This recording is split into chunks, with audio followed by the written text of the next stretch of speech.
नमस्कार साथियों, मैं पंकज सिंह आप सभी का स्वागत करता हूं एक बार फिर से। साथियों, सामान्य अध्ययन की श्रृंखला में अभी इस समय हम लोग वर्ल्ड ज्योग्राफी को पढ़ रहे हैं। जिनका बैकग्राउंड अच्छा है, मजबूत है, जीएस से टच में है, उनके लिए तो बिल्कुल एकदम मुरब्बा जैसा होगा। लेकिन जिनका बैकग्राउंड बिल्कुल जीरो है ना, उनके लिए थोड़ी सी परेशानी होगी। लेकिन आप लोग समझते जाइएगा साथियों, 10 वीडियो जाते जाते आप चैंपियन हो जाएंगे बिल्कुल मैप का, यहाँ तक कि वर्ल्ड ज्योग्राफी के, हाँ, जो बेसिक चीज़ें होती हैं। तो हमने पहले पार्ट में कुछ ओवरव्यू देखा, कुछ महाद्वीपों के बारे में। 7 महाद्वीप होते हैं, है ना। उत्तरी अमेरिका, दक्षिणी America, Europe, Africa, Asia, Australia, Antarctica. तो हमने थोड़ा थोड़ा दक्षिणी अमेरिका के बारे में जाना, थोड़ा अफ्रीका के बारे में जाना, थोड़ा सा आई थिंक 2 के बारे में जाना, यूरोप के बारे में भी थोड़ा जाना, है ना, यूरोप के बारे में भी जाना। 3 को थोड़ा थोड़ा देखा। हम लोग आज बचे खुचे को देखते हैं, ठीक है। धीरे धीरे चलेंगे, आपको बर्डन नहीं होगा, ठीक है। अभी बिल्कुल एग्जैक्ट ऐसा नहीं है कि आपके सर पर बिल्कुल एग्जाम सवार है।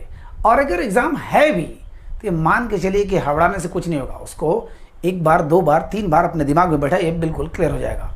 चलिए हम लोग चलते हैं आज थोड़ा सा और बेसिक पर। ये मान के चलिए साथियों, जो हमने महाद्वीप बताया था, ठीक है, जो हमने महाद्वीप बताया था वो यही सिस्टम है, ठीक है। एक गोला, ये हमारा पृथ्वी का जो एक अनुमानित आकार है, ठीक है।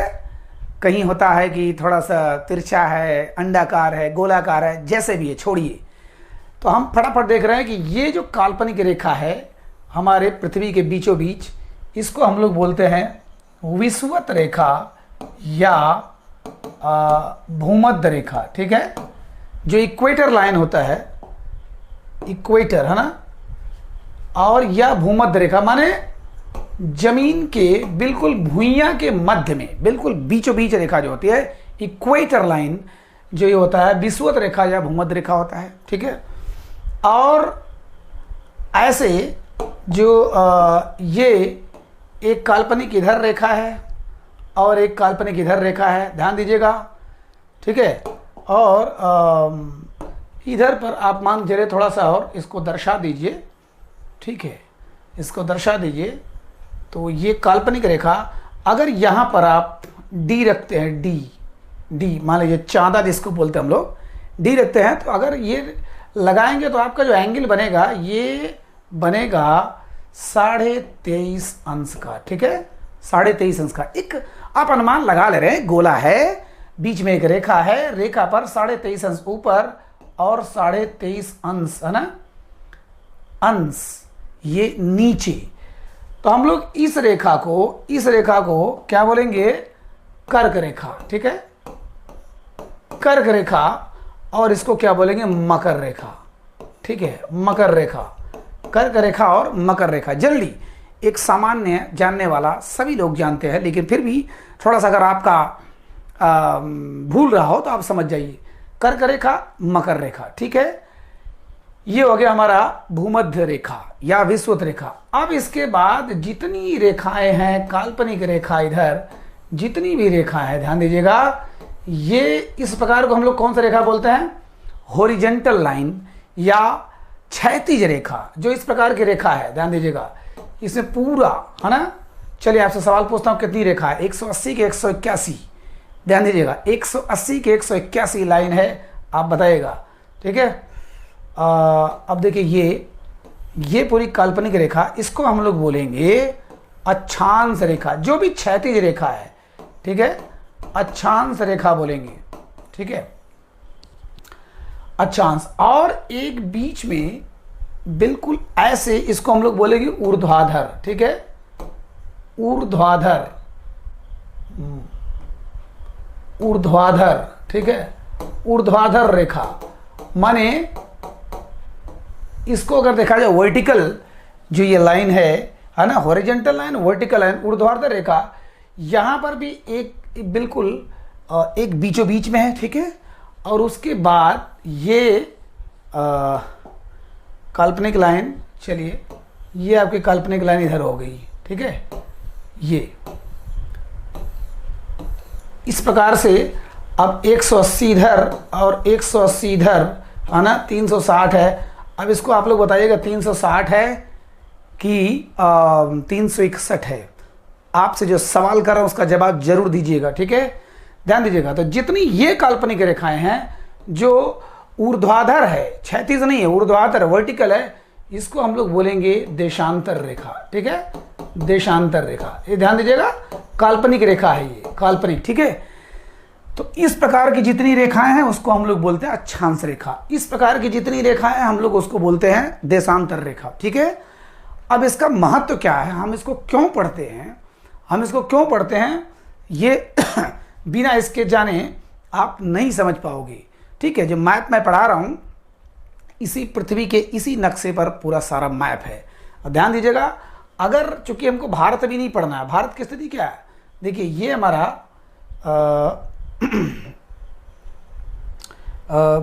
ये हमारा, चलिए अच्छा, ये हमारा जो भूमध्य रेखा है, ये भूमध्य रेखा, ठीक है।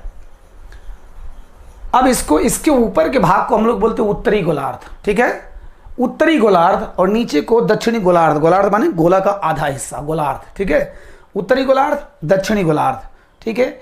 ये जो है, चूंकि यहां पर सूर्य की किरणें, है ना, अगर मान लीजिए ये सूर्य है और इधर एकदम सीधे, बिल्कुल सीधे तो यहां पड़ती है, तो यहां पर कोने में ये बहुत सही से नहीं पड़ पाती है सूर्य की रोशनी, इसीलिए यहां पर 6 महीने रात और 6 महीने दिन होता है, ठीक है।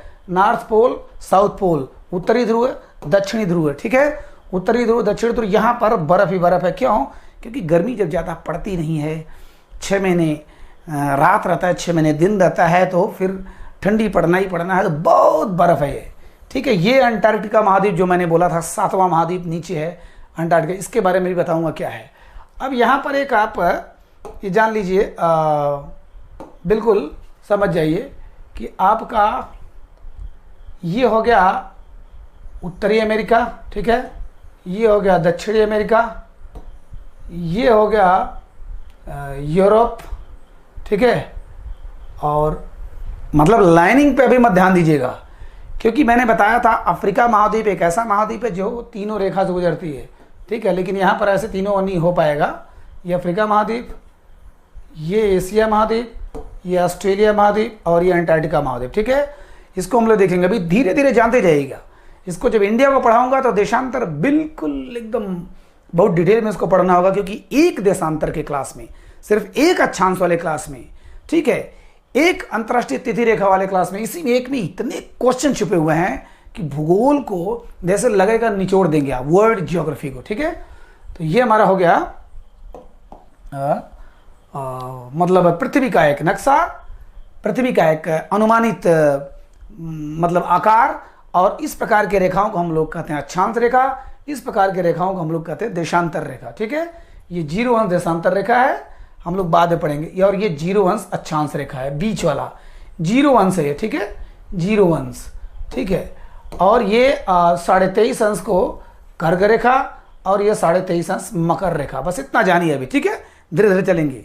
जो बिल्कुल भूगोल से बिल्कुल भी परिचित नहीं है वो अभी इतना दिमाग में रखें, ठीक। अब चलते हैं हम लोग मैप पर, ठीक है। मैप जहाँ पर हम लोग पढ़ रहे थे, देखिए ये वर्ल्ड का मैप है, जल्दी फिर से देख लीजिए। उत्तरी अमेरिका, दक्षिणी अमेरिका, ये यूरोप, यहाँ थोड़ा सा गड्ढे मड्ढे दिख रहा होगा, ये अफ्रीका, ठीक है। ये पूरा एशिया है ना, रसिया मैंने बताया था कि लगभग 30% हिस्सा है किसमें, यूरोप में है, और 70% ये एशिया में है। ये देखिए ऑस्ट्रेलिया, और उसके बाद नीचे अंटार्कटिका महाद्वीप, ठीक है। अब चलते हैं, थोड़ा थोड़ा दोहराता भी रहूँगा और प्लस ऐड भी करता रहूँगा कुछ चीज़ें, ठीक है, जिससे हर बार कुछ ना कुछ नई जानकारी मिले, ठीक है। जैसे देखिए अब आ गया, हमने उस दिन नहीं पढ़ा था क्या, नॉर्थ अमेरिका, ध्यान दीजिएगा, नॉर्थ अमेरिका, उत्तरी अमेरिका। चलिए यहाँ पर कुछ चीज़ें देख लेते हैं। हल्का सा मैंने भूमिका बताया था कि उत्तरी अमेरिका के पास एक द्वीप है ग्रीनलैंड ना, ग्रीनलैंड द्वीप, देखिए ग्रीनलैंड द्वीप, ये देखिए द्वीप माने आइलैंड, जिसको हम लोग इंग्लिश में बोलते हैं। द्वीप माने चारों तरफ से समंदर से, पानी से घिरा हुआ एक ऐसा भूखंड जो कि महाद्वीप नहीं है। महाद्वीप तो बहुत बड़ा हो गया, बहुत बड़ा भूखंड, लेकिन द्वीप हो गया, आइलैंड हो गया, छोटा सा लेके बड़ा तक। जैसे जैसे हमारा भारत है, ठीक है। अब ये हमारा भारत है, अब यहाँ पर अंडमान निकोबार द्वीप समूह है और यहाँ पर लक्षद्वीप है, ठीक है। ये दोनों पानी में है बिल्कुल, लक्षद्वीप और अंडमान निकोबार, देखिए ये सब समंदर है। तो उसी प्रकार से द्वीप माने चारों तरफ से पानी से घिरा हुआ। तो दुनिया का सबसे बड़ा द्वीप ग्रीनलैंड है। मैंने एक सवाल भी किया था कि ग्रीनलैंड पर किसका अधिकार है, अभी तक कोई उत्तर नहीं मिला, तो मैं कहूँगा डेनमार्क। अब डेनमार्क कहाँ है, यूरोप में है, बताऊँगा, इसका इतिहास बताऊँगा, ठीक है। अभी जानते रहिए ग्रीनलैंड। दूसरी बात कि अमेरिका में 3 पार्ट है, मैंने बताया था। पहला पार्ट है ऊपर कनाडा, दूसरा पार्ट है यूएसए जो हमारा मेन अमेरिका कहा जाता है, ठीक है, और तीसरा है मैक्सिको, मैक्सिको, ठीक है। और ये है हडसन की खाड़ी, हडसन, ठीक है, हडसन की खाड़ी, ठीक। ध्यान दीजिएगा, आपका प्रश्न चाहे जनरल अध्ययन को लेकर, सामान्य अध्ययन को लेकर बहुत थोड़ा ही इन्वॉल्व हो, लेकिन इतना जान लीजिएगा कि जहां पर एक एक नंबर की इतनी कीमत है, वहां पर कुछ भी अवॉइड नहीं करना है। पहली बात, ज्ञान कभी बेकार नहीं जाता। अगर मुझे सिर्फ एकदम बिल्कुल रिजर्व टाइप का अगर पढ़ाना होता तो वही चीज़ें दे के इधर उधर करके आपको 4-6 वीडियो में समाप्त कर देता। क्यों मैं जीएस को लगभग 50, 60, 70, 80 वीडियो तक लेके जाऊंगा? क्यों? आपका ज्ञान भी बढ़े। और जब ज्ञान होता है ना, तो प्रश्न नहीं भी आता है तब भी हम इस अनुमान पर कि ये तो हो ही नहीं सकता, हम लगा सकते हैं, ठीक है। हडसन की खाड़ी, मान के चलिए आपको ये बता रहा है कि कारपेंट्रिया की खाड़ी कहाँ है, तो आपको ये तो नहीं आ रहा है कारपेंट्रिया की खाड़ी कहाँ है, लेकिन इतना पता है कि उसमें हडसन की खाड़ी तो यहाँ तो नहीं हो सकती, बेफिन की खाड़ी यहाँ तो नहीं हो सकती, आपका रीगा की खाड़ी यहाँ तो नहीं हो सकती। ओ, इसका मतलब यही होगा।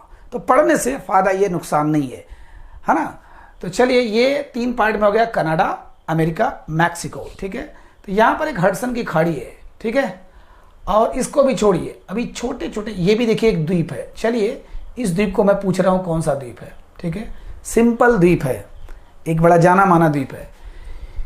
यहाँ पर जलसंधि, अभी देखिए मेन बताता हूँ, जो छोटे छोटे जलसंधि बाद में, जलसंधियाँ याद करने से नहीं याद हो। जलसंधि माने 2 भूखंडों के बीच में, या 2 द्वीपों के बीच में, या एक द्वीप और एक देश के बीच में, या 2 देश के बीच में, या 2 महाद्वीप के बीच में, कुछ ऐसी सकरी पट्टी जहाँ समंदर, जहाँ पानी बहुत कम मतलब गहरा है, वहाँ पर एक जलसंधि टाइप बन जाती है, बना दी जाती है, मान ली जाती है।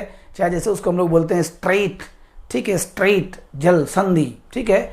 उसको हम लोग हिंदी में जल डमरू मध्य भी बोलते हैं, जैसे पाक स्ट्रेट है, पाक जल संधि।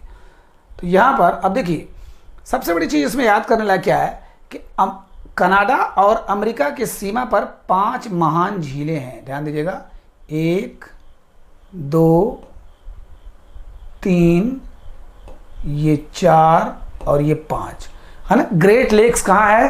कनाडा और अमेरिका की सीमा बनाता है। ध्यान दीजिएगा, ये सीमा अभी जो मैंने बताया गोला पर, देखिए ये जो गोला था, ठीक है, ध्यान से देखते चलेगा, ये जो गोला था पृथ्वी, ये तो मैंने भी बताया था, ये 0 अंश, ये 23.5 अंश, फिर इधर हो सकता है 50 अंश हो जाएगा, इधर 70 अंश, इधर 90 अंश। 90 माने एकदम बिल्कुल खड़ा हो जाएगा, ये बिल्कुल खड़ा हो जाएगा 90, ठीक है, 90 अंश। सेम इधर भी है, इधर 23.5 अंश, फिर हो सकता है 45 अंश, 66 अंश, ऐसे करके कुल 90 अंश। तो कहने का मतलब, ये जो रेखा है, अमेरिका कहाँ पड़ता है? ये अमेरिका और कनाडा की जो सीमा है, ये मान लीजिए 0 अंश है, और ये 23.5 है, यहाँ मान के चलिए 49 अंश। 49 अंश रेखा, अगर आपसे सवाल पूछता है कि अमेरिका और कनाडा की सीमा कौन सी रेखा बनाती है, तो 49 अंश उत्तरी अक्षांश। देखिए, ये हमारा भूमध्य रेखा, तो ये उत्तर में है, ये दक्षिण में है, तो उत्तरी अक्षांश, ठीक है, अक्षांश रेखा, ऐसे ऐसे करके अक्षांश रेखा, और ऐसे ऐसे लंबाई में देशांतर रेखा, तो उत्तरी। और दुनिया की सबसे शांत, इसको हम लोग बोलेंगे दुनिया की सबसे शांत जो है रेखा है। यहाँ पर कोई गन नहीं चलती, कोई आर्मी नहीं लगी, कोई कुछ नहीं, कभी ऐसा विवाद होता ही नहीं है, ठीक है। तो कुल मिला जुला के दुनिया के सबसे, हमारे पाकिस्तान के बॉर्डर पर देख लीजिए क्या होता है। 49 उत्तरी अक्षांश रेखा पाकिस्तान, अमेरिका और कनाडा को जोड़ती है। फिलहाल कनाडा याद करिए, वैंकूवर तट, अभी मैंने कुछ ही दिन पहले पढ़ाया था इतिहास में, कामागाटामारू प्रकरण 1914 में, शोर कमेटी वाला, ठीक है, शोर कमेटी का, वहाँ पर यहीं पर वैंकूवर तट पर जो रुकते हैं 2-2 महीना, है ना, रोका जाता है, उसके बाद लौटा दिया जाता है, फिर बजबज हवाई अड्डे पर उतरता है, फिर वहाँ कितना कितना बवाल होता है, ठीक है। तो ये सारी चीज़ें होती हैं। और कनाडा में पहले जान लीजिए, ये देखिए, ये जो कनाडा से सटा हुआ है, ये जो है, इस पर अभी कहानी बताऊंगा। इसका नाम है अलास्का, लेकिन ये कनाडा का हिस्सा नहीं है, ये अमेरिका का हिस्सा है। अमेरिका में 50 प्रदेश है साथियों, 50 प्रदेश, और 50 में 48 तो मुख्य भूमि में है। एक यहाँ पर है हवाई द्वीप, ये भी द्वीप है, समंदर के बीच में आइलैंड है, हवाई द्वीप, और एक और एक यहाँ पर अलास्का, ठीक है, अलास्का ये भी अमेरिका के कब्जे में है, इसके अधिकार में है, मानी अलास्का, ठीक है। और चलिए एक सवाल कर रहा हूँ, यहाँ पर अलास्का में बहुत बड़ा पर्वत श्रेणी है, और उसकी सबसे ऊंची चोटी, ये सबसे ऊंची चोटी जो है, यह है माउंट मैकिनले।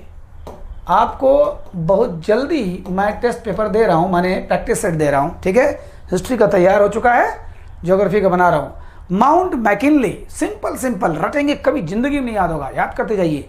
49 अंश कनाडा और अमेरिका की सीमा रेखा, झीलें जो है 5 महान झीलें कनाडा और अमेरिका की सीमा बनाती है, और अलास्का की सबसे ऊंची चोटी जो है माउंट मैकिनले है। लेकिन अलास्का कौन सा पर्वत है वहाँ पर? क्या अलास्का पर्वत है कि मैकेंजी पर्वत है, क्या है, आप खोज के बताइएगा, क्योंकि आप बिल्कुल इन्वॉल्व नहीं होते हैं, जीएस को समझते हैं कि हमारा मेन विषय है कि नहीं है, छोड़ दीजिए। किसी भी पेपर में आप देते हैं, सिर्फ किसी TGT, PGT, TET, CTET, super TET और किसी में, सब में काम आएगा। तो अलास्का, चलिए मुंह से निकल ही गया, अलास्का पर्वत यहाँ पर है। तो अलास्का पर्वत की सबसे ऊंची चोटी माउंट मैकिनले चोटी, यहीं पर मैकेंजी पर्वत है, देखेंगे बाद में। दूसरी बात है 5 महान झीलों के बारे में देख लें। हमने जाना है ग्रेट लेक्स, लेक माने झील, ठीक है। तो महान झीलों में 5 कौन सा है? अब देखिए थोड़ा सा इसको जानिए।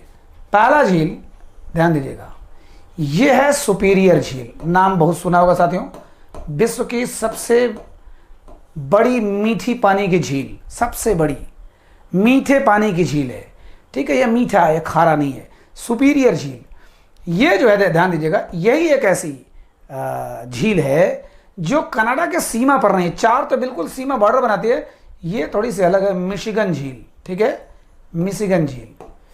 ये जो तीसरा वाला है, ये इरी झील, और ये चौथा वाला है, ये ओंटेरियो झील, ठीक है। आप लोग नोट्स में एकदम अलग अलग लिखिएगा, ओंटेरियो झील, इरी झील, मिशिगन झील, मिशिगन, और ये जो 5वां है, ये है ह्यूरन झील, जो भी कहिए, ह्यूरन झील। तो क्या क्या हो गया, एक सीरियल से हो गया। सुपीरियर झील दुनिया की सबसे बड़ी मीठी पानी की झील, ठीक है, सुपीरियर झील, मिशिगन झील जो कनाडा और अमेरिका की सीमा बिल्कुल नहीं बनाती है। दूसरे हो गया इरी झील, ओंटेरियो। इरी और ओंटेरियो के बीच में देखिए थोड़ा सा जगह है, ये जगह है। अब सोचिए, एक झील इधर, एक झील इधर, झील के बीच में पहाड़ है, और पहाड़ पर कोई बहुत बड़ा झरना गिर रहा है, उसको हम लोग इंग्लिश में बोलते हैं जलप्रपात या वाटरफॉल्स। लेक्स और वाटरफॉल्स में थोड़ा सा अंतर होता है ना। वाटरफॉल्स, झरना, जैसे हमारे भारत का सबसे ऊंचा झरना क्या है, सबसे ऊंचा जलप्रपात क्या है, जोग या गरसोपा जलप्रपात, महात्मा गांधी जलप्रपात। उसी में एक डायरेक्ट गिरती है और एक थोड़ा सा करके आती है। तो जालिए, झरना तो कहीं भी पा सकते हैं, लेकिन जलप्रपात काफी ऊंचा होता है, जलप्रपात, वाटरफॉल्स, ठीक है। तो इन दोनों के बीच में, इरी और ओंटेरियो के बीच में एक जलप्रपात है, नियाग्रा, ठीक है, नियाग्रा है ना। तो नियाग्रा जलप्रपात क्या है, अमेरिका का सबसे ऊंचा झरना है या जलप्रपात। लिखते जाइएगा, आपको याद होता जाएगा।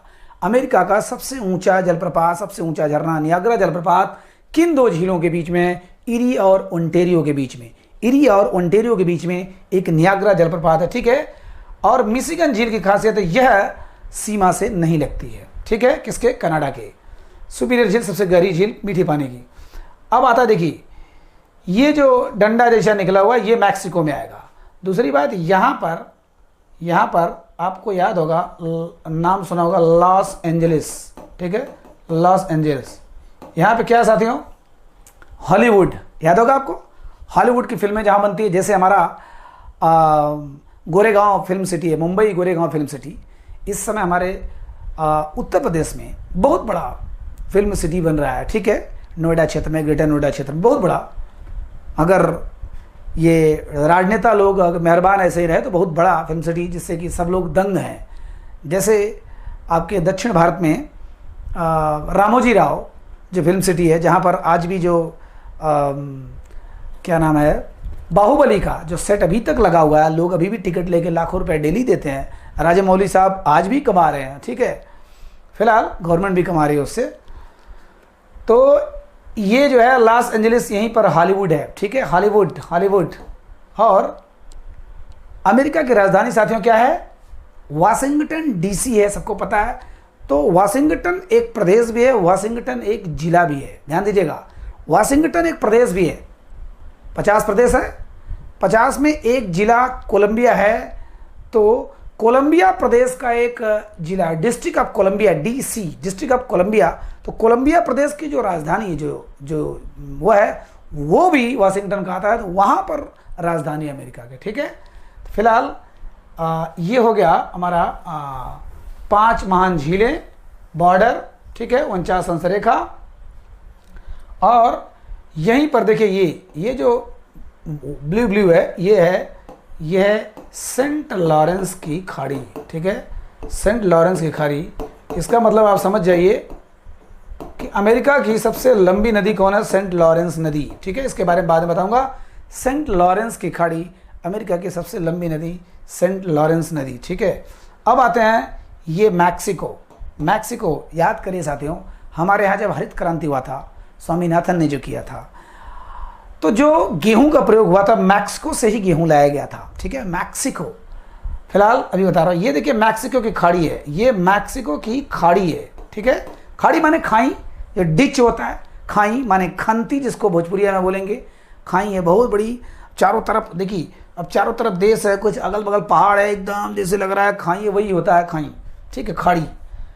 अब यहाँ पर देखिए ये वो है, और ये छोटा देश है क्यूबा। एक समय था, याद करिए, क्यूबा, चीनी का कटोरा, क्यूबा।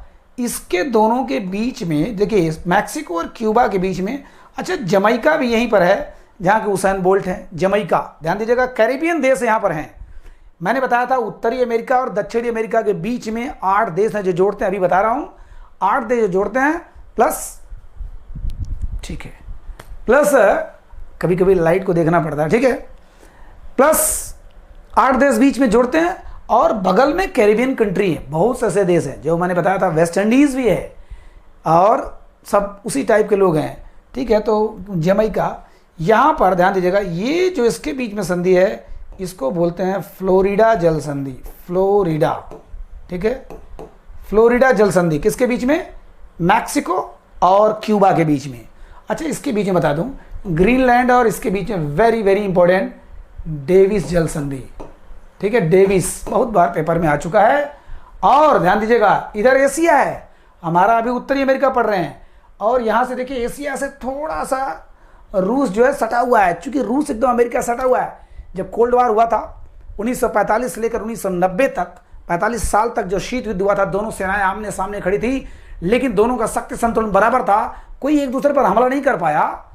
तो अब सोचिए, यहीं पर सब सेनाएं जड़ी थी। इनके बीच में है बेरिंग जल संधि। माने 2 तरीके से इसमें सवाल बन गया, अमेरिका महाद्वीप और उत्तरी अमेरिका महाद्वीप और एशिया के बीच में कौन सी जल संधि है, बेरिंग जल संधि। रूस और कनाडा के बीच में कौन सी जल संधि है, बेरिंग जल संधि, जबकि कनाडा नहीं है, अलास्का है। अलास्का और रसिया के बीच में कौन सी जल संधि है, बेरिंग जल संधि, ठीक है। लेकिन ज्यादातर क्या आएगा, अमेरिका को एशिया से जोड़ता है बेरिंग जल संधि। ग्रीनलैंड जिस पर डेनमार्क का अधिकार है, उसको जोड़ता है डेविस जल संधि, ठीक है, डेविस जल संधि। अब आते क्यों भाई, यहाँ मैक्सिको की खाड़ी और यहाँ फ्लोरिडा जल संधि किसके किसके, क्यूबा और इसके बीच में। और जो ये है मैक्सिको, माने मैक्सिको और ये जो क्यूबा है, इधर भी एक जल संधि होगी। ध्यान दीजिएगा, क्यूबा से मैक्सिको की जल संधि इधर वाले में, ठीक है। और सॉरी, ये मैक्सिको नहीं, ये अमेरिका है साथियों। देखिए नक्शे में भी दिख रहा है, क्यूबा तो ये है, क्यूबा तो बस इतना है, इसके नीचे ये अमेरिका है, अमेरिका है ना, मेरे मुंह से अगर निकल गया होगा सॉरी। तो अमेरिका और क्यूबा के बीच में फ्लोरिडा जल संधि, लेकिन क्यूबा और इसके बीच में है यूकाटन जल संधि, यूकाटन, ठीक है, यूकाटन, यू आकार का काटन था, ठीक है। क्यूबा माने हवाना राजधानी जिसके, क्यूबा और मैक्सिको के बीच में यूकाटन जल संधि है, ठीक है। और अमेरिका और क्यूबा के बीच में क्या है, फ्लोरिडा जल संधि है, ठीक। ये है मैक्सिको की खाड़ी है, ठीक है, मैक्सिको खाड़ी अब उसी के नाम से पड़ गया है, ठीक है। और सबसे बड़ी बात कि यहाँ पर पश्चिमी किनारे पर बहुत बड़ा पर्वत है, पूरे उत्तरी अमेरिका में पर्वत है। दुनिया का दूसरा सबसे बड़ा लंबाई में पर्वत है, वह है राकीज पर्वत, ठीक है, राकीज पर्वत। मैंने बताया था दक्षिण अमेरिका में कौन सा पर्वत था, एंडीज पर्वत, दुनिया के सबसे लंबी पर्वत श्रृंखला माने श्रेणी, बीच बीच में कटपिट है, दुनिया के सबसे। अब मैं आपसे एक और सवाल कर रहा हूँ, ज़्यादा सवाल नहीं, आज एक और सवाल कर रहा हूँ कि राकीज पर्वत की सबसे ऊंची चोटी कौन सी है और कहाँ है, कनाडा में है कि यहाँ पर है कि यहाँ पे। अब इसमें भी बताऊंगा ओल्ड फेथफुल गीजर क्या है ना, येलोस्टोन नेशनल पार्क कहाँ है, कैसे है, लेकिन अभी नक्शे को थोड़ा थोड़ा जानते रहिए, ज़्यादा गंभीर बनेंगे बेकार हो जाएंगे, ठीक है। तो ये हो गया राकीज पर्वत, और दक्षिण अमेरिका में एंडीज पर्वत। याद करें, दक्षिण अमेरिका में 13 देश, वेनेजुएला में कौन सा जलप्रपात, एंजिल जलप्रपात, ठीक है। और ये हो गया हमारा उत्तरी अमेरिका, ठीक है। तो उत्तरी अमेरिका, अगर इसमें आप आधे भी समझ रहे हैं, आधे भी, चौथाई भी समझ रहे हैं, तब भी मैं समझूंगा कि आप सफल हैं, क्योंकि जिनका बेस बिल्कुल बताना है उनके लिए थोड़ा दिक्कत तो होगी, ठीक है। तो हमने किसको किसको देखा, देखिए उत्तरी अमेरिका को देखा, ठीक। फटाफट एक बार रिवीजन करते हैं। उत्तरी अमेरिका, ये कनाडा, ये अमेरिका, और ये मैक्सिको, यहाँ पर क्यूबा, यहाँ पर जमैका, हुसैन बोल्ट वाले। अब देखिए बीच में, ये जो बीच में क्यूबा है तो है, ये बीच में 8 देश हैं, 8 देश हैं ऐसे। और यहाँ पर मैंने क्या बताया था, पनामा नहर, यहाँ पर पनामा नहर। और इसको कौन सा सागर बोलते हैं, ये है तो पूरा अटलांटिक महासागर, अटलांटिक महासागर, ध्यान दीजिएगा, यस आकार का अटलांटिक महासागर है। और यहीं पर आपका टाइटैनिक जहाज डूबा था, ठीक है, इंग्लैंड से चलकर इधर आ रहा था अमेरिका में, टाइटैनिक जहाज यहीं पर डूबा था। बताऊंगा इसकी कहानी को, किस्सा। अभी इतना जान लीजिए कि पनामा नहर किसको किसको जोड़ता है, ये कैरिबियन सागर है, ठीक है, कैरिबियन सी है। तो किसका भाग, अटलांटिक महासागर, महासागर माने बहुत बड़ा समंदर, सागर माने छोटा समंदर, ठीक है। तो कैरिबियन सागर यहाँ थोड़ा सा, कैरिबियन चूंकि देश है, इधर कैरिबियन कंट्री है, ठीक है, तो कैरिबियन सागर कहा है। और इधर है प्रशांत महासागर जो हमारा है, हमारा तो नहीं है, हमारा तो हिंद महासागर है, दुनिया का सबसे गहरा महासागर, पैसिफिक ओशियन, प्रशांत महासागर, इसको जोड़ता है। क्या बोलोगे, पनामा नहर किसको जोड़ता है, कैरिबियन सागर और प्रशांत महासागर को। अब इन 8 देशों को देख लेते हैं, 8 देशों को देख लेते हैं कौन कौन है। आपको याद जल्दी नहीं होगा, उसके लिए थोड़ा सा आपको ट्रिक पे चलना होगा, ठीक है। ट्रिक हालांकि मैं पसंद नहीं करता, लेकिन फिर भी आपको कहीं कहीं ज़रूरत पड़ेगी। अब देखिए, इसको पढ़ेंगे बिगविल होनिको, ठीक है, बिगविल होनिको, आप इसको याद कर लीजिए, आपको 8 देश का नाम याद हो जाएगा, बिगविल होनिको, ठीक है। ये इसको जोड़ दे रहा हूं, कितना हो गया, बिगविल, 1 2 3 4 5 6, ठीक है, और 7 देश है ना। बिगविल माने यहाँ पर हो गया बेलीज, ठीक है, बेलीज, जी से हो गया ग्वाटेमाला, ठीक है, EL से हो गया अल सल्वाडोर,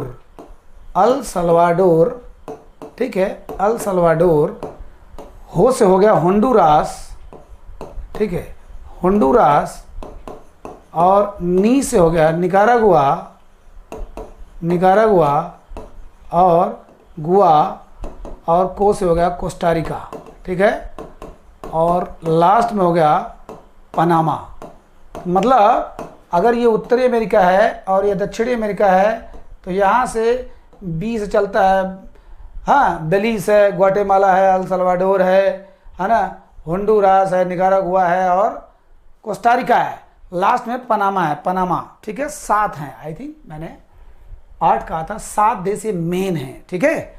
बेग्वेल होनिको, आई थिंक एक आध अगर इसमें कहीं छिपा होगा, बेग्वेल होनिको होंडुरास, हाँ मेरे ख्याल से इतना ही है, 7 ही है। तो आपको बहुत ज़्यादा नहीं जाना, इतना जान लीजिए, बीच में कहीं अगर इसमें से कोई देश नाम आ गया तो आप दिमाग में लगा लेंगे, ठीक है। जी हाँ, अब थोड़ा सा देखते हैं, मेरे ख्याल से हो तो गया ये। चलिए, तो कौन कौन से देश हैं? ग्वाटेमाला, जी, अल सल्वाडोर, निकारागुआ, ठीक है। अब आप इतना समझ गए होंगे। चलिए थोड़ा सा इसमें और हल्का सा जान लेते हैं। देखिए अब ये मैंने कहा हडसन की खाड़ी, हडसन की खाड़ी, इसको मैंने पूछा तभी आपका कौन सा द्वीप है ये, ठीक है। याद अगर आ गया होगा तो बताइए, या पढ़ते पढ़ते आपने गूगल वगैरह कर लिया होगा। तो कौन सी ये आइलैंड है? बेफिन द्वीप है ये, ठीक है, बेफिन। ये कौन सा आइलैंड है? ग्रीनलैंड। ये कौन सा है? बेफिन, ठीक है, ये बेफिन। और चलिए भाई मेन चीज़ें जानते हैं, ठीक है। हमने इधर देख लिया 5 महान झीलें। वाशिंगटन डीसी दिखे राजधानी यहाँ पर है, वाशिंगटन डीसी अमेरिका की राजधानी यहाँ पर है। सैन फ्रांसिस्को याद करिए, यहीं पर गदर पार्टी की स्थापना किसने किया था? लाला हरदयाल ने। गदर पार्टी 1913 में लाला हरदयाल ने किया था, और जहाँ पर गदर नामक पत्रिका निकाली जाती थी, ठीक है। और ये अच्छा हाँ, चलिए यहाँ पर बाद में देखेंगे। इतना बहुत हो गया, पहले नॉर्मल में इतना बहुत हो गया, ठीक है। अब देखते हैं हम लोग छोटा सा देश, बहुत ही प्यारा, पूरी अगर इसको देखा जाए, चलिए ऑस्ट्रेलिया महाद्वीप, ठीक है, ऑस्ट्रेलिया महाद्वीप। तो ऑस्ट्रेलिया महाद्वीप में कितने देश आएंगे साथियों? 4 देश स्पेशली आएंगे, ठीक है, 4 देश आएंगे। सोचिए पूरे महाद्वीप में केवल 4 देश हैं। अब ये तो ऑस्ट्रेलिया का है, ये तो केवल ऑस्ट्रेलिया का है, छोटा सा। मैंने क्या बताया था? उत्तरी अमेरिका, दक्षिणी अमेरिका, यूरोप, अफ्रीका, एशिया और ऑस्ट्रेलिया। तो ये ऑस्ट्रेलिया महाद्वीप है, ठीक है। इधर आपका न्यूजीलैंड उसमें आ जाएगा, बताऊंगा अभी, ठीक। तो ऑस्ट्रेलिया 6 पार्ट में डिवाइड है। ऑस्ट्रेलिया देश जो है 6 पार्ट में डिवाइड है। यहाँ पर याद रखने लायक, फटाफट मैं बता रहा हूँ, ज़्यादा बड़ा वीडियो नहीं करना चाह रहा हूँ आपको, शुरुआत का जस्ट फटाफट इसमें मिलता रहेगा, ठीक है। हिस्ट्री का भी रुकने वाला नहीं है उसमें। मेडिवल हिस्ट्री में जो है केवल 2 चीज़ हमको मेन पढ़ना है, दिल्ली सल्तनत और मुगल काल। मेडिवल हिस्ट्री में आधुनिक लगभग हम लोग पढ़ जाए, 2-4 पार्ट बाकी होगा। रही बात एंशियंट का, एंशियंट में कम से कम 10 से 15 पार्ट पढ़ना है ना। भले वहाँ से 1 ही 2 क्वेश्चन आए, लेकिन पढ़ना है, पूरा हमको पढ़ना है, ठीक है। आपका लक है। अब देखिए, एक पार्ट तो ये पूरा है, एक पार्ट ये है, ठीक है, एक पार्ट ये है, ठीक, एक पार्ट ये है, एक पार्ट ये है, ठीक है, नहीं, हाँ, मतलब एक पार्ट ये है, एक पार्ट ये है और एक पार्ट ये। 6 पार्ट में मान के चलिए, इतना बड़ा देश में केवल 6 प्रदेश हैं। हमारे देश में 28 प्रदेश हैं और अमेरिका में 50 प्रदेश हैं, ठीक है। अब इनका सोच लिए जनसंख्या यहाँ पर कितनी कम होगी इनको। यद्यपि यहाँ पर हमारे भारतीय छात्र भी, छात्राएं मारे जाते हैं, ठीक है, क्योंकि भारतीय लोग यहाँ पर आके अपना अधिकार जमा रहे हैं। अब देखिए यहाँ पर ये पहला प्रदेश का नाम क्या है? क्वींसलैंड, ठीक है, क्वींसलैंड, क्वीन, और इधर हम लोग बोलते हैं विक्टोरिया, ठीक है। विक्टोरिया देख लेते हैं, क्वीन, ये विक्टोरिया, विक्टोरिया, ठीक है। 2 प्रदेश तो ऐसे हो गया, विक्टोरिया प्रदेश। और यहाँ पर न्यू साउथ वेल्स, शायद आपको दिखाई दे रहा होगा, इसमें भी लिखा हुआ है न्यू साउथ वेल्स।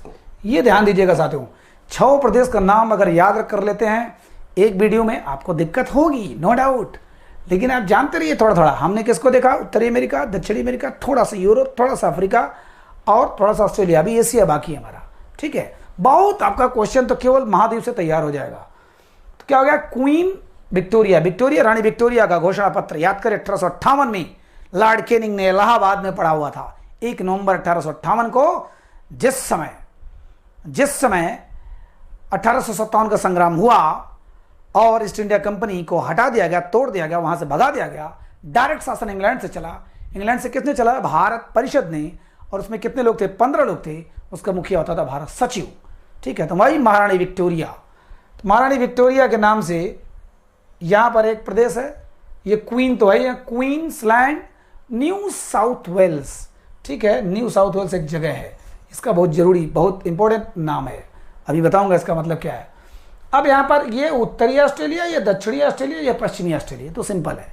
ठीक है, अब आपको अगर एक ट्रिक याद करते हैं, ट्रिक तो बहुत है लेकिन फिर भी एक ट्रिक क्या याद करते हैं, BSc, MA और PhD। ठीक है, हाँ, हम लोग जब बहुत पहले से पढ़ते थे तो उस समय ये यूट्यूब और सब का ज़माना तो था नहीं, तो जनरली कहीं से सुना, कहीं से पढ़ा गया, पता नहीं कहाँ से देखा गया किसी बुक में। अब तो कई जगह इसका लोग इस्तेमाल करते हैं, इसको मैं दूसरा बना सकता था, लेकिन अभी आप लोग याद करिए SSC, अगर इसकी राजधानी याद करनी है 6 प्रदेश की, तो इससे हम लोग क्या याद करेंगे। ठीक है, इसका है ब्रिस्बेन, बी से क्या हो जाएगा, ब्रिस्बेन, माने क्वींसलैंड की राजधानी ब्रिस्बेन। यस से सिडनी। ठीक है, ये जो न्यू साउथ वेल्स है, न्यू साउथ वेल्स की राजधानी सिडनी है। ठीक, और सारे देखो सब बॉर्डर पे ही हैं, लगभग समुद्री किनारे पर सब है, देखो इधर सिडनी है। और सी से कैनबरा। ठीक है, कैनबरा, तो कैनबरा कोई राजधानी नहीं है, लेकिन ऑस्ट्रेलिया की असली राजधानी कैनबरा है, ऑस्ट्रेलिया की असली राजधानी कैनबरा है। और ये किसकी राजधानी है, सिडनी, न्यू साउथ वेल्स का। आपने 1000 बार नाम सुना होगा, सिडनी में टेस्ट हो रहा है, सिडनी टेस्ट में ये हुआ, तो ध्यान दीजिएगा। ऑस्ट्रेलिया जब आप मैच देखते हैं तो इसको जान जाइए, अब पर्थ कहाँ है, पर्थ में कहाँ है, सिडनी कहाँ है, मेलबोर्न कहाँ है ना। मेरिलबोर्न क्रिकेट क्लब MCC की स्थापना कब हुई थी बताइएगा आप लोग। फिलहाल Queensland, New South Wales, Victoria, Queensland, New South Wales, Victoria, Queen Victoria New South Wales जाती हैं, कहाँ पर है, Brisbane, Sydney, Canberra, Brisbane, Sydney, Canberra, और ये विक्टोरिया का यहाँ पर मेलबर्न। ठीक है, मेलबर्न, आपने नाम सुना होगा साथियों, मेलबर्न। ऑस्ट्रेलिया के कौन थे, महान क्रिकेट खिलाड़ी डॉन ब्रैडमैन।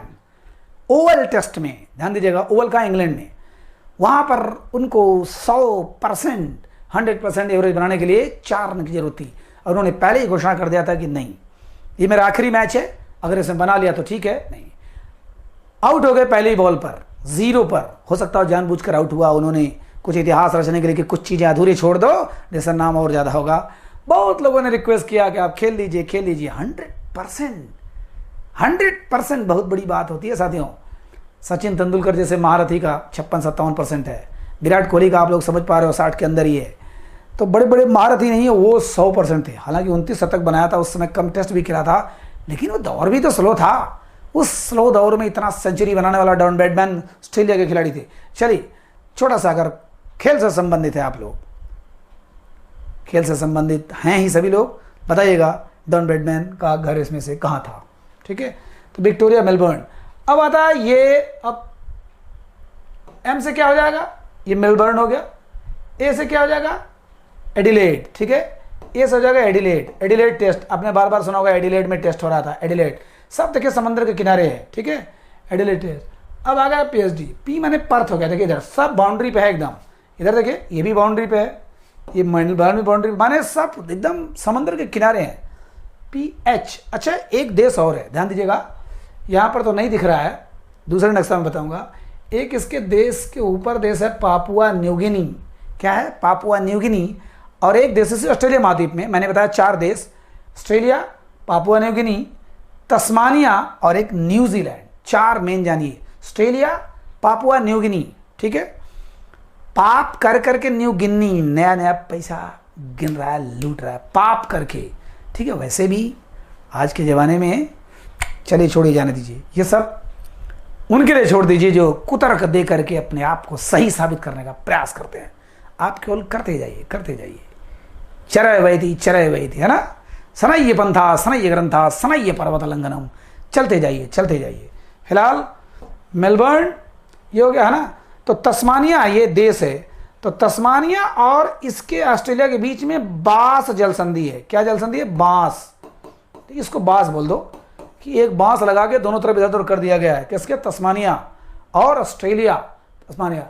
और इधर पापुआ न्यू गिनी के बीच में टार्स जल संधि है। कौन सी जल संधि? Torres. Papua New Guinea, Australia, Papua New Guinea और क्वींसलैंड के बीच में एक वो है। ये कारपेंटरिया की खाड़ी मान लीजिए, ठीक है, इसका मैं बताऊंगा।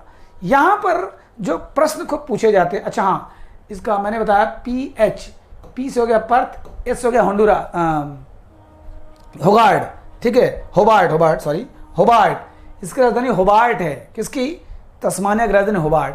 और D से ये देखिए डार्विन, ये D से डार्विन माने यहाँ का उत्तरी का, ये ठीक है। या उसको आप अलग ढंग से कर दें कि PD करके कुछ कर सकते हैं ना, PDH, PDF, जैसे भी करके आप याद करें, आपको याद होना चाहिए, ठीक है। तो तस्मानिया की राजधानी होबार्ट, तस्मानिया और ऑस्ट्रेलिया के बीच में कौन सी जल संधि है? खास करके किसके बीच में? मेलबर्न के बीच में बांस जल संधि, और उधर है टार्स जल संधि। किसके बीच में? क्वींसलैंड और पापुआ न्यू गिनी के बीच में। कारपेंटरिया की खाड़ी इधर है, ठीक है। और चलिए पर्थ, ये जी हाँ, ये सारा तो हो गया, 6 हो गया, ठीक है। यहाँ पर सबसे ज़्यादा जो सवाल पूछता साथियों, ठीक है, मुझे लग रहा है कि बड़ा वीडियो हो रहा है, बट कोई बात नहीं, आप लोग घबराइए नहीं, पढ़ना तो पड़ेगा साथियों। अगर कोई बड़ी उपलब्धि पानी है तो पढ़ना तो पड़ेगा। इसको मत देखिए, आप इसको मत देखिए कि नहीं आपका कितना मेहनत हो रहा है।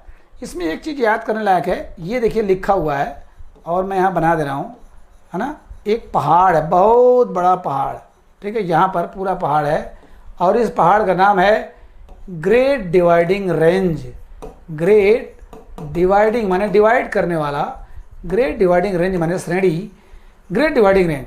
ऑस्ट्रेलिया को पूर्वी ऑस्ट्रेलिया और पश्चिमी ऑस्ट्रेलिया में डिवाइड करने का बहुत बड़ा पहाड़, ऊंचा पहाड़ एक बना हुआ है।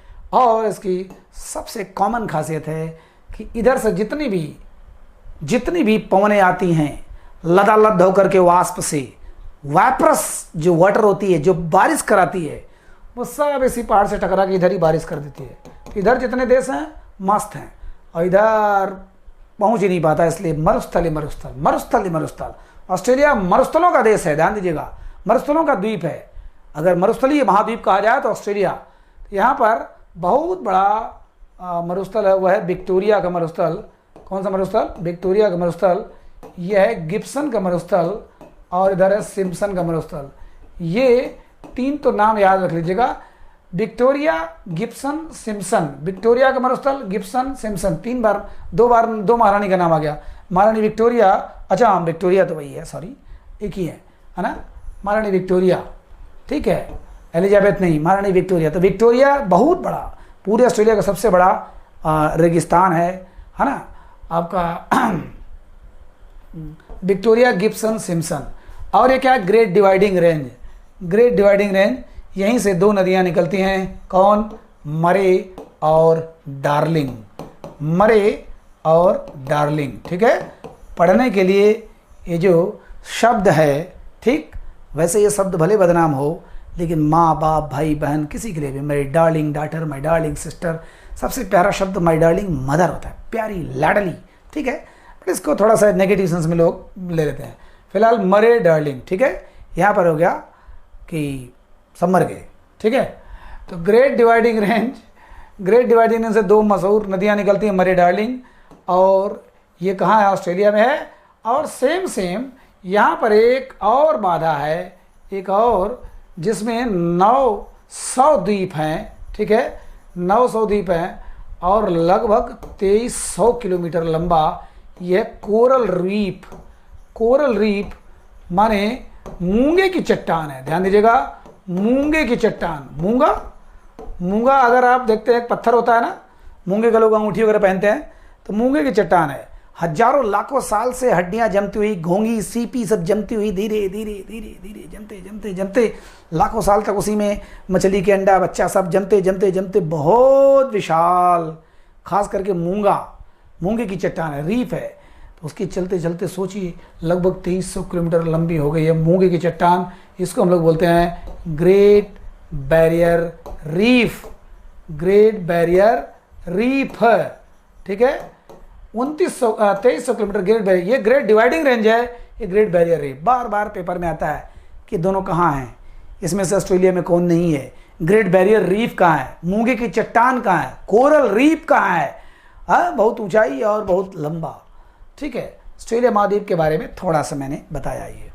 चलिए मेरे ख्याल से आज इतना बहुत ज़्यादा है, नहीं तो आप थक जाएंगे। नोट बनाते जाइएगा, नोट्स बनाते जाइएगा, इसको दोहराते जाइएगा, 2 बार वीडियो देखिए, 1 बार नोट्स, ठीक है। आपको अगर समझ में आ गया, आपका बेस अच्छा है तो 1 बार वीडियो बहुत पर्याप्त है, अदरवाइज आप नोट्स अच्छे से बनाइए, ठीक है। जहाँ डाउट हो जरूर बताइएगा। कुछ लोगों को लाइव क्लास बहुत मज़ा आता है। सोचिए जब आप फ्लो में हैं, किसी मस्त मूड में, पढ़ाने के मूड में, तब तक तो टिपे टिपे प्रश्न पूछने लगते हैं। तो लाइव क्लास तो मैं बिल्कुल वैसे भी नहीं पसंद करता। जहाँ ज़रूरत होगी देखा जाएगा, दिया जाएगा, सारा व्यवस्था हो रहा है। थोड़ी सी टेक्निकल अभी प्रॉब्लम है, लेकिन हो जाएगा। तब भी मैं बहुत ज़्यादा मैं नहीं दूंगा, वही चीज़ दूंगा जो ज़रूरी रहेगा लाइव क्लास में, ठीक है। आपसे झूठ साथ नहीं बोलूँगा, ठीक है। तो चलिए आप बताइएगा, आपका जो डाउट हो लिख दिया करिए, दूसरे वीडियो में इन्वॉल्व हो जाएगा, ठीक है। कैसा लगा बताइएगा ज़रूर। जितना सवाल किया हूँ उस सवाल का जवाब जरूर दीजिएगा, ठीक है। नमस्कार।